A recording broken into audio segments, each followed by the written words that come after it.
Bismillahirrahmanirrahim. Alhamdulillahilladzi anzala ala nabiyyina Muhammadin sallallahu alaihi wasallam kitabahul Qur'an. Fihi hudal linnas wa bayyinatin minal huda wal furqan. Asyhadu an la ilaha illallahul karimul mannan wa asyhadu anna sayyidana Muhammadan abduhu wa rasuluhu sayyidu waladi adnan. Allahumma salli wa sallim ala sayyidina Muhammadin mamba'il akwan wa ala alihi wa sahbihi wa man tabi'ahum bi ihsan. Salatu wa salaman daimaini mutalazimaini ila akhir zaman, amma ba'd. Yang sama-sama kita hormati selaku yang menggantikan Bapak Bupati, yaitu Bapak Dr. Andus Haji Saifuddin Athaillah, Kepala Dinas Kesbangpol Kabupaten Balangan. Yang sama-sama kita hormati para muhafidz muhafidhah, para dewan guru Pondok Pesantren Riyadhul Muhibbin. Yang sama-sama kita hormati para orang tua, wali santri, wali murid, wali peserta program cepat hafal Al-Quran Riyadhul Muhibbin. Dan yang sama-sama kita cintai anak-anak kita peserta program cepat hafal Al-Quran Riyadhul Muhibbin. Alhamdulillah, Allah subhanahu wa ta'ala memberikan kepada kita taufik hidayah, sehingga dengan taufik hidayah dari Allah kita bisa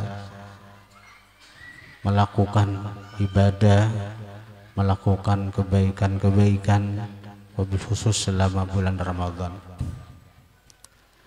Dan sepaling afdal ibadah adalah membaca Al-Quranul Karim, sebagaimana Rasulullah mengatakan, afdalu ibadati ummati qiraatul Quran. Paling afdal ibadah umatku adalah membaca Al-Quran. Maka alangkah beruntungnya seseorang yang diberi Allah taufik hidayah, yang mana waktu-waktunya dihabiskan atau sebagian besar waktunya untuk membaca, mendalami Al-Quranul Karim. Hadirin hadirat yang dirahmati Allah subhanahu wa ta'ala, Al-Quran adalah syafi'un musyaffa'.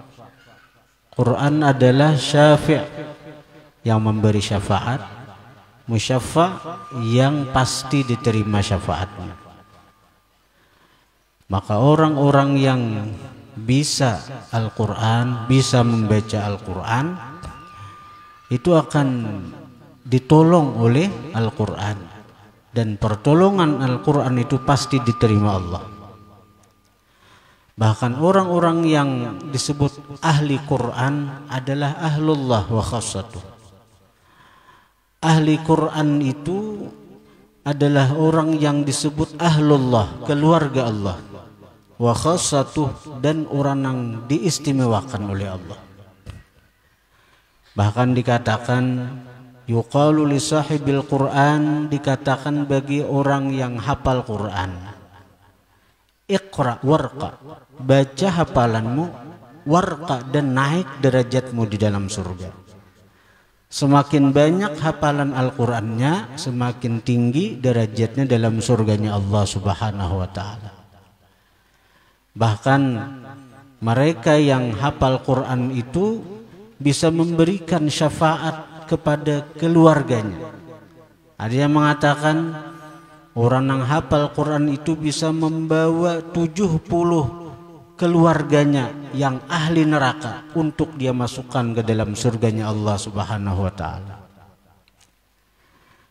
Bahkan dalam satu riwayat disebutkan bahwa penghafal Quran itu akan memberikan sepasang mahkota kepada kedua orang tuanya, ayah dan ibunya, mahkota kemuliaan, mahkota keagungan, mahkota kebesaran. Hadirin hadirat yang dirahmati Allah, maka alangkah beruntungnya para orang tua yang mempunyai anak, yang mana anak ini punya keinginan, punya tekad untuk menjadi penghafal Al-Quranul Karim. Karena dengan adanya niat itu, maka itu pertanda kebaikan ada dalam dirinya. Perkara berapapun hasilnya, berapapun hafalannya, itu bukan satu masalah. Karena memang daya hafal seseorang berbeda-beda. Tapi ketika ada niat ingin hafal Al-Quran, Allah itu sudah memandang kebaikan niat itu orang. Bahkan dalam sebuah riwayat disebutkan, kalau ada seseorang yang punya niat ingin menghafal Al-Quranul Karim, tapi karena keterbatasan daripada daya hafalnya, 1 tahun, 2 tahun, 3 tahun kada hafal juga, tapi dia tetap punya niat ingin hafal seluruh Al-Quran. Lalu akhirnya apa? Ajal menjemput dia. Maka dalam kuburnya Allah akan mengirim malaikat yang akan menjadikan dia hafal Al-Quran 30 juz nantinya. Jadi malaikat kan ada menjadi guru pembimbingnya, sehingga dia dalam kubur kena menyelesaikan hafalan yang 30 juz itu. Ya, yang penting ada niat, jangan sampai putus niat itu. Taulihi di sini misalnya cuma 1 juz, jaga hafalan yang 1 juz itu beuntungan. Jaga hafalan yang 1 juz, jaga, dan ada niat. Seandainya Allah memberikan aku kemampuan, aku hendak menyelesaikan hafalan, tapi karena belum ada kemampuan lagi, jaga yang sudah hafal. Yang hafal juz amma, jaga hafalan juz amma. Yang hafal yasin, yang hafal tabarak, jaga hafalan. Tapi di hati ini ada niat ingin menyelesaikan hafalan itu.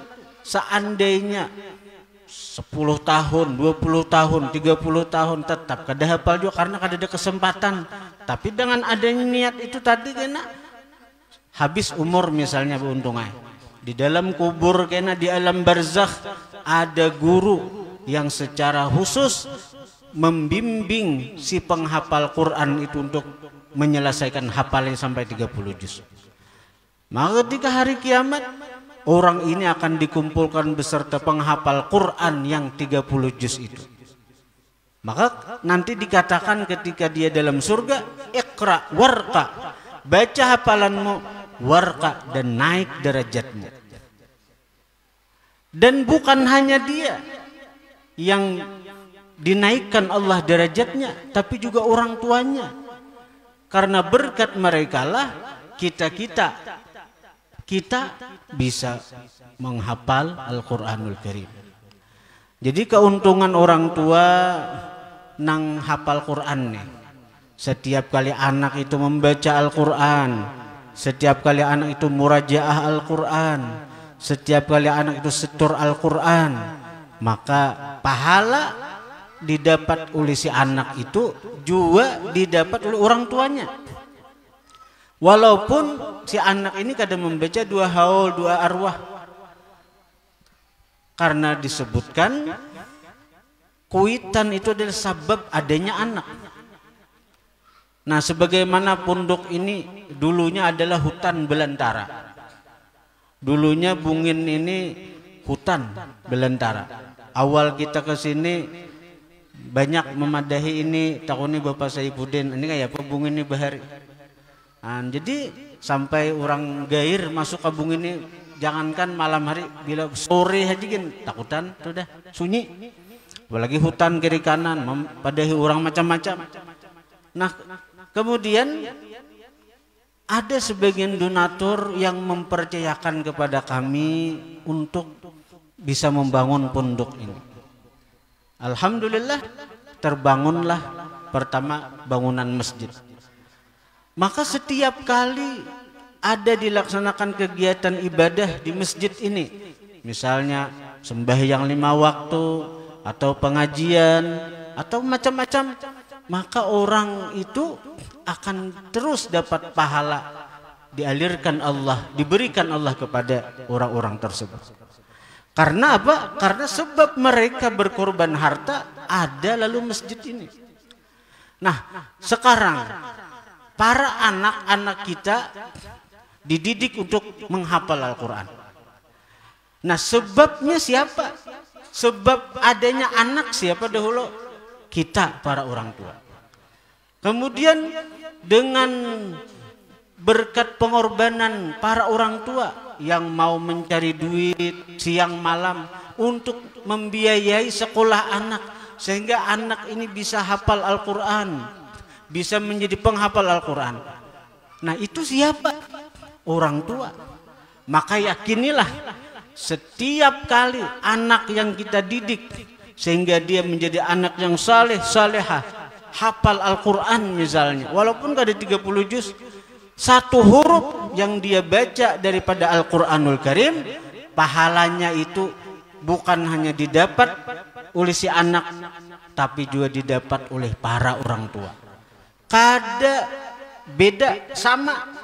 Anak baca Quran 1 juz dapat 2 kuitan, dapat pahala 1 juz. Kada ada berkurang, kada ada perbedaan. Dan kada mengurangi dari pahala si anak. Kalau anak dapat misalnya 1 juta pahala, maka orang tua pun dapat 1 juta pahala. Kada mengurangi, karena diambil daripada perbendaharaan Allah Subhanahu wa ta'ala yang maha kaya.